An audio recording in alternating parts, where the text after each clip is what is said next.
Alright guys, so I believe I have the best solo method for beating Cinderace 7-star raid in Pokemon Scarlet and Violet. Now, I did make a guide on a few different methods to kind of go through.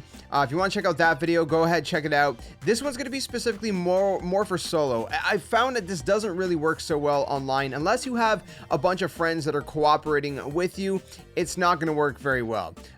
Because I'll explain why in a second. But let me go through the build. If you guys do enjoy this one, be sure to leave a like, subscribe for more Nintendo and Pokemon content here on the channel, and let me know if you guys have a better method, because honestly, I have been testing this out for hours now, and for solo, this has been my best method so far. So what we're going to do is we're going to go ahead to Slowbro, and the first things first, you're going to want to teach it stored power, iron defense, nasty plot, and instead of chilling water, which I told you guys in the other video, this one's going to be psychic terrain, okay? And there's a very specific reason for that. So psychic terrain, basically, what happens is it'll last for 5 turns once you place it down, and it's going to basically power up any psychic type moves. And our main attacking move is going to be stored power, which is psychic.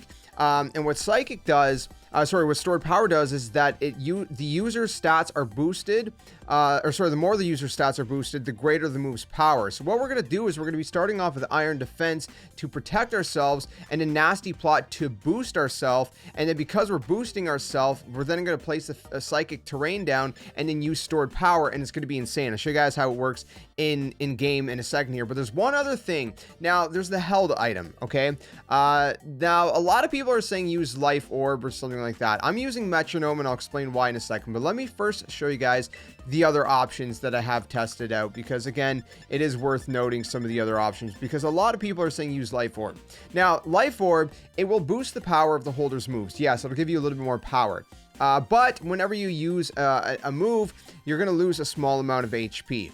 And it's going to be a little bit problematic. Now, what I've actually tried doing, I tested this out, is I put on life orb, but then I also ate, I guess it's eating, I don't know, I used, where is it here, the modest mint, because what the modest mint does is it increases your special attack, which again is what we're going to be using. However, its attack stat may suffer, which is fine because we don't have physical attacks anyway. So I would use a modest mint. These cost 20,000 though if you want to buy them.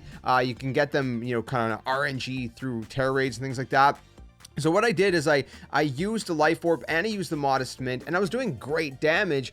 But without the modest mint and without the life orb, I found that you're still doing incredible damage. Now, you don't technically have to boost your stats, but if you want to, it would definitely help you guys out a lot. Now, this is what I'm going with. This is kind of my setup. So I boosted my SP attack as much as I could. I boosted my HP a little bit and my defense a little bit. But honestly, I would focus mostly on your special attack, maybe some HP. Because the special attack, again, is going to give you a little bit more of a boost, and we're going to be able to annihilate Cinderace even faster. Now, before we jump into actually the application of it, what you're going to want to do is go over to Levincia North.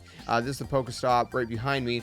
By the way, that green TM is where you can go make any of these TMs if you don't already have them. But if you played through the game and you've been picking stuff up on the ground and whatnot throughout your adventures, you're probably going to have something by now. You're probably going to have most of these TMs that you're going to need. Anyway, so we're going to go to battle items here. And this is where you're going to be able to find anything like Shell Bell, which, again, I've also used Shell Bell, but it only restores a little HP. It doesn't really seem like it's really worth it. It's 20,000. Metronome is 15,000. The thing is that it boosts the power of a move that's used repeatedly. Once we're set up, we're going to be spamming our psychic move until it's dead anyways, unless something bad happens, which typically you're not going to get nullified by then anyways, and I'll explain how that works. We're going to go in and I'll show you guys, you know, how it works in game. But anyways, that's my metronome. There's a few other items you could use and whatnot if you want to. Now, if you actually head over just to the left over here, if you do want to buy stats, you know, to boost your IVs, like calcium, I think it is for the SP attack, if I remember correctly. You go here, but again, they're very expensive, 10,000 a piece, right? Calcium, yeah, it's the special attack.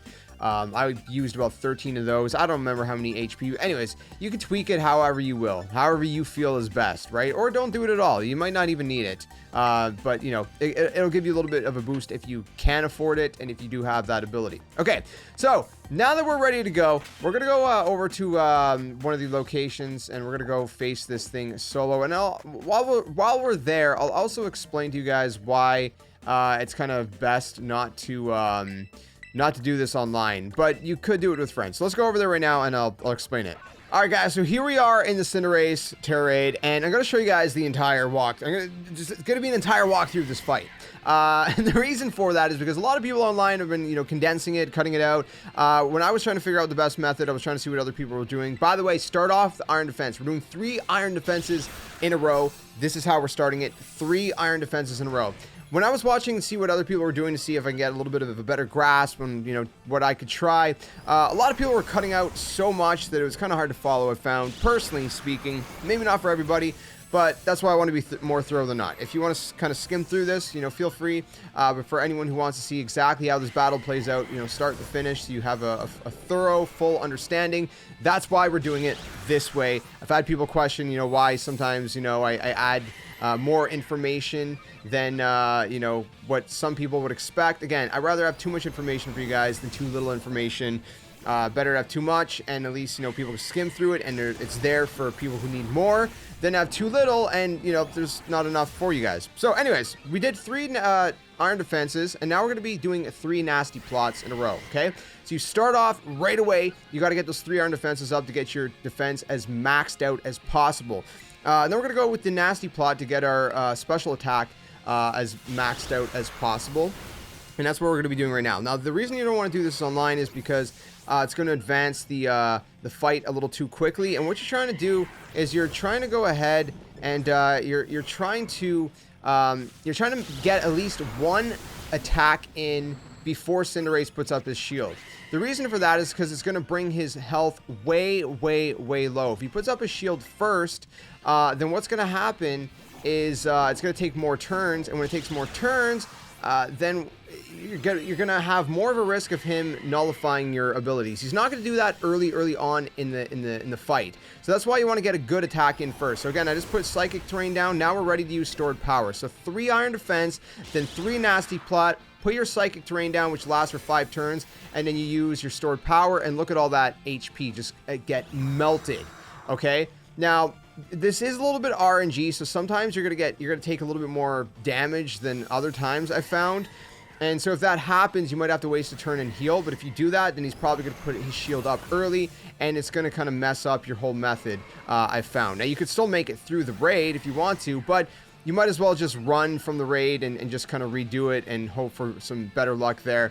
But the reason I'm using Metronome is because you can see that now on my second turn, I'm going to do even more damage. Now that his shield is up, especially, I want to do as much damage as possible to annihilate him. So that did a massive chunk. Now my third turn should probably actually completely, I guess, you know, knock him out for the rest of his health, most likely. And I have just enough health where I can, you know, kind of hang in there just long enough. Okay, he has a sliver left. So almost 3 turns. I did have one. There's no point for me to terrestrialize. Oh, actually, he's done. Is he done? I don't know. I think he should be done. Anyways, I did have one Tera Raid against Cinderace where I was doing this method with Metronome, and I was able to 3-shot him. Easy, easy, easy. Again, I don't think Life Orb really does as much more health than, you know, to make it worth using. Again, especially the fact that you're going to be, you know, taking a little bit of a hit on your, you know, on your HP. I feel like Metronome or Shell Bell is your best bet. It's up to you which one you want to use. I like using Metronome for the reason I just explained, because again, once we get to the lower end of the health, you know, we're knocking him out a lot faster at that point. Shell Bell, if you're kind of noticing that you're having trouble, maybe you don't have enough HP, like I said, you can use HP ups. But if you're noticing that you're not, you know, you're struggling and whatnot, then Shell Bell can at least give you a little bit of HP, and it can kind of come in, you know, clutch a little bit for you guys as well. So again, pick your choice. I think those are the two best items you can use. If you got enough HP, use the metronome, because like I said, I think it's a great method. If you're struggling, use the shell bell. Now, there's one other thing I will mention. If you're doing this solo, you may notice that, hey, I just beat the raid, and I don't have any other one here, right? I actually do on my map. I have a second one that spawned over right here, so you can see it's like a fighting with the black icon and the pink around it. But let's pretend that I don't have this here, right? Now what you're gonna want to actually do, I'm not gonna do it. You're just gonna have to trust me on this one, okay? Because I don't want to do it, because then it's gonna make this one disappear. But I might actually have some gameplay I could throw up and show you guys how it actually works. But you're gonna go to your settings, and you're gonna go down to your system.